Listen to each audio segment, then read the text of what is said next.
هو أنا ليه بيحصل معايا كده؟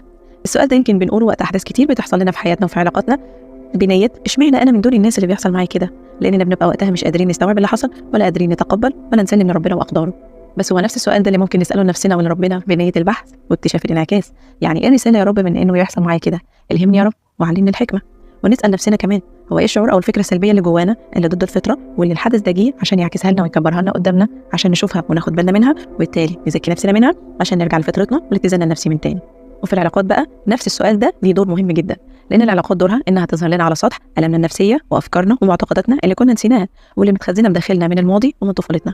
كل ده بغرض إننا نزكي نفسنا فيها، إننا نعمل تشافي لنسختنا المجروحة اللي بنكون وجها لوجه معاها في العلاقات، إننا نحرر مشاعرنا ومعتقداتنا القديمة ونبني نسخة جديدة أقرب لفطرتنا النقية وهي ذاتنا الحقيقية اللي بندور عليها. عشان كده اللي فاهمين المعنى ده في العلاقات هم اللي بيكونوا في الغالب عايشين حب حقيقي نقي صادق، حب غير مشروط في علاقاتهم، وبيكون حبهم وعلاقتهم أغلى عندهم من أي عواصف بتمر بيهم في علاقتهم مهما كانت شدتها. وده في الغالب في العلاقات اللي بتكون على مستوى الروح زي علاقة رفقاء الروح، لأنهم بيبقوا مدركين إنهم بيتطوروا مع بعض وإن ربنا جعلهم نور لحياة بعض وجعلهم سبب نجاة لبعض وإنهم دعم وسند ربنا لبعض.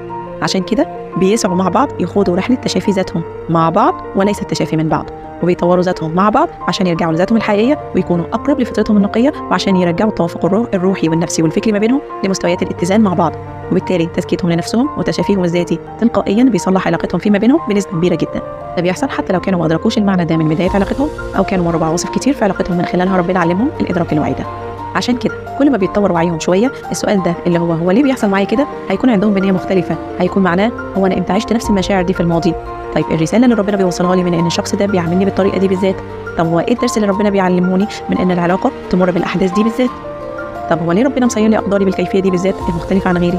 هو الشعور اللي متخزن جوايا او الاعتقاد السلبي اللي عندي اللي بيخليني اكرر نفس الالم ده من تاني في الحاضر او اللي بيمنعني اعيش علاقه مريحه وسعيده.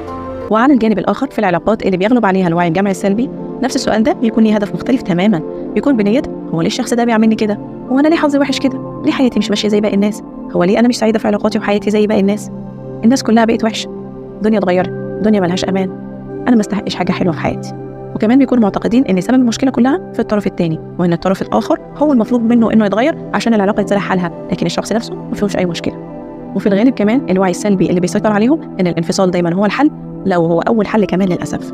وطالما الوعي الجمعي السلبي ده هو اللي مسيطر على حياتهم وعلاقاتهم وأفكارهم فحتى لو خضعوا لرحلة تشافي فبيكونوا معتقدين إن تشافيهم من بعض وليس مع بعض، يعني بيكونوا معتقدين إن دورهم إنهم يتشافوا من الجروح والندبات والصدمات اللي خلفها بداخلهم الطرف الثاني على حد اعتقادهم، وما بيبقوش مدركين إنها كانت موجودة أصلا بداخلهم من زمان من الماضي